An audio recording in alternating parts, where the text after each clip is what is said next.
tələbə kreditlərindən bağlı qeyri-qanuni fəaliyyət göstərən qurumlar varmı? Tələbələri aldadan fərdlər, tutaq ki, biz o borc bağlanmasına kömək eləyərik filan. Çünki nəyə görə bu sualı verirəm? Mən araşdırarkən bu mövzunu gördüm ki, Amerikada, digər ölkələrdə bu hallara rast gəlinib. Neçə-neçə şirkətlər bağlanıb buna görə. Hətta dövlətin sistemin özündə də boşluqlar olduğu üçün ödənişlərin yanlış gəlməsi, bildirişlərin, hesabatların yanlış verilməsi bu kimi məhkəmə halları olub. Amma məni daha çox sistemin özündəki problemlər deyil, sistemin adından istifadə edən qurumlar və fərdlər maraqlandırır. Üçüncü tərəflərin buradakı artıq addımlar, phishinglər və s. kimi anlayışları nəzərdə tutursunuz.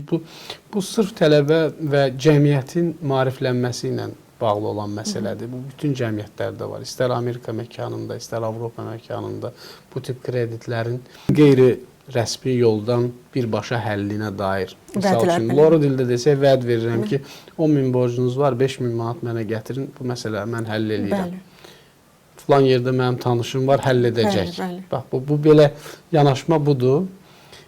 Çox heyif ki, belə bir şeylər var. Dünya miqyasında baxsaq, mən də bu məsələlərlə çox şükür ki, xəbərdar olmuşam, görmüşəm, oxumuşam. Amma çox şükür ki, bugünkü gün bizim cəmiyyətdə, bizim ölkədə bu tip hal indiyə qədər baş verməyibdir.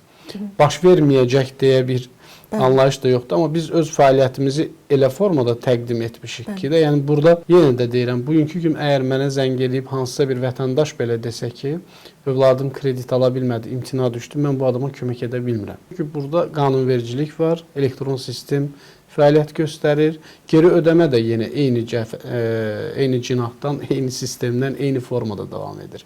Yəni, burada hər hansı bir vətəndaş təması və burada təsiri mümkünsüzdür. Düşünürəm ki, bizim vətəndaşlar başa düşməlidir ki və başa düşür ki, bu dövlətin ayırdığı vəsait, bu borc bu və ya digər formada həll olunmur. Yəni, sırf bu legal xətlə bu formada həll olunur.